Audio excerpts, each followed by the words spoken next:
trust and money that we can access that the government owes us. I know you heard a lot about that, but the thing that people don't like to go into detail is that this is the bottom line of it. Yes, it's true. And it's true because everything is commerce. Commerce is fictitious. And when they write your name in all caps, that is the name of the trust. A name written in all caps, according to the government, in their definition, can only be an acronym, a corporation, or the name of a trust. So with that being said, it don't say nothing about a human, a person, or whatever you want to call yourself. It says a trust. The Social Security card is, as I was saying, the Social Security card is designed for the beneficiary of the trust. You don't own your Social Security card or the number, because when your parents signed that affidavit, they gave the government trusteeship of your trust. So that gave them property rights and they own your trust. The Social Security card belongs to the government. If you flip it over, it tells you on the back if it's lost, who to return it to, not to you. The name in all caps is not really you. It can't be you. A name in all caps, a soul, a spirit, a sentient being, or whatever you want to call yourself, cannot have a name. So the trust or corporation that name in all caps represent doesn't belong to you, because your parents signed an affidavit giving the government full control and rights to your trust or the corporation's trust that is a given name. Although your parents signed the rights over to your trust, does not mean you're not entitled to it, because you are. Being as though you are the beneficiary of the trust, that means that any government entity or any type of corporation outside of that uses that number to collect, like they say, information and data, which is not true, to collect funds. Any corporation that does that is a trustee. And a trustee is supposed to do what benefits the beneficiary. And when they don't, they're committing fraud. Now, all of this is in Black's law. It's called the trust law. Go look it up, because we have been being bamboozled for years and they owe us. All of those bills that you paid, when they send that letter and it's that coupon at the bottom and it tells you how much you owe, it comes in a positive amount for a reason. That positive amount signifies that that is a check with a positive balance. And those numbers at the bottom are routing and account numbers like on a check. You are supposed to, as the beneficiary, you are supposed to endorse that check, meaning that that trustee is going to then cash or redeem that coupon, and it's going to pay for your lifestyle. There is no reason why we should have been paying bills when we have a trust with millions, if not trillions of dollars that is holding this country together. You guys better start learning your rights. You better start getting in them law books, because they're not going to tell you this. They don't teach this in school because they don't want you to know. You literally can live a free lifestyle, because all resources are free and due to you, because you came into this world as a spirit, not this body.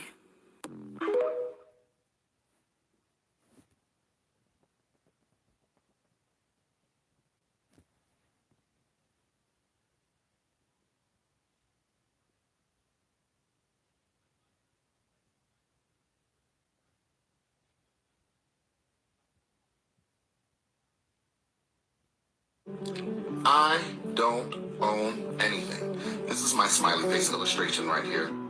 My trust owns 100% of my holding company, which is taxed as an S corp. My holding company owns every single one of my LLCs. Your holding company can also own corporations and nonprofits as well. But this holding company owns these LLCs, and these LLCs own these assets, one of them being my business and the other two being real estate assets. Guys, if billionaires do this, why can't you?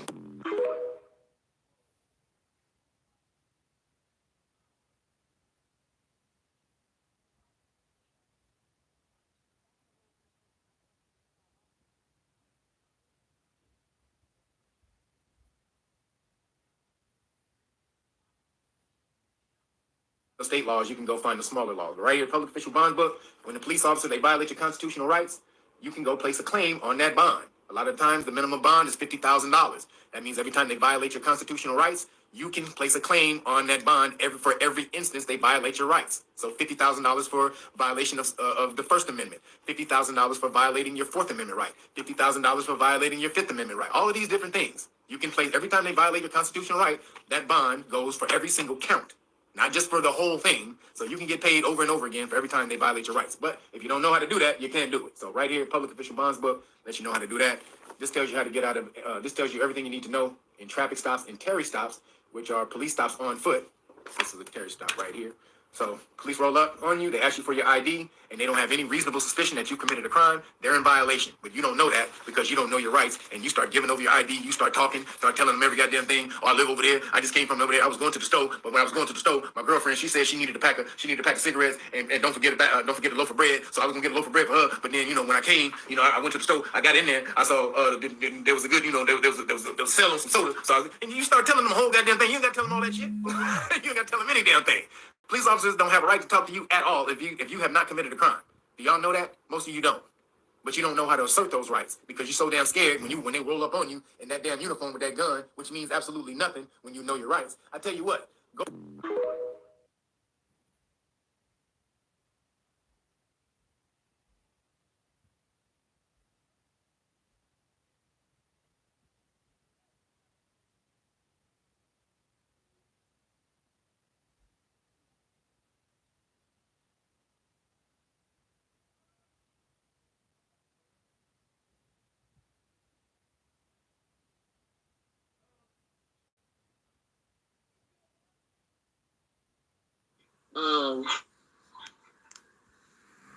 Okay.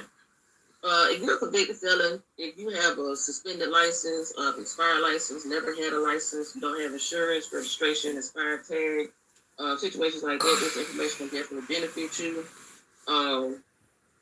Please be mindful that if you don't have an understanding of this stuff and if you don't believe that it works and why it works, you won't be able to stand on your square if you get presented in any kind of adverse situation.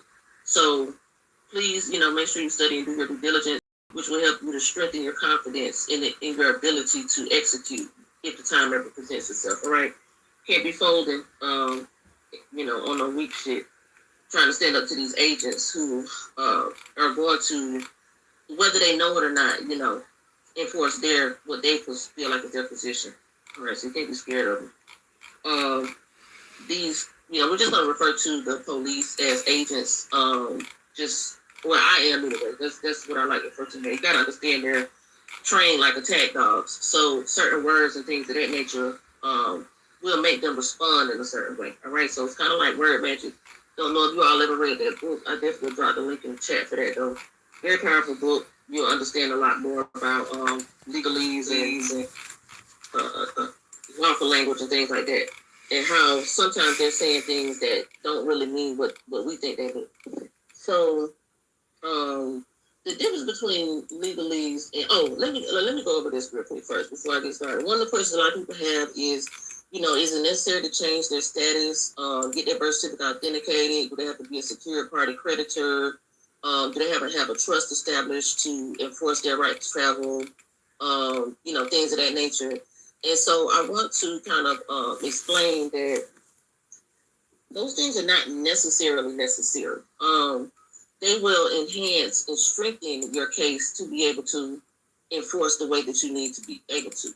Understand that, you may not be able to do this tomorrow, and it's not nothing that you want to rush into. So for people that get into situations and I got a court date in 2 days, I need to know how to do this. And it's like, well, if you didn't know this information 2 days ago, and you got a court in 2 days, don't expect to overstand it in 4 days, enough to go in the courtroom and produce any type of miracles or outcomes. Just keep doing what you've been doing and keep reading and learning in the process, and you'll learn how to discharge that debt on the back end, because that's really what it's all about. Most people just don't want to lose their money. And we're going to, I'm not going to really get into discharging, but these are some things that can be used as a remedy when it comes to certain stuff, even if you do find yourself in a predicament, all right? So if you're worried about losing money and stuff like that, Okay. If you're a convicted felon, if you have a suspended license, expired license, never had a license,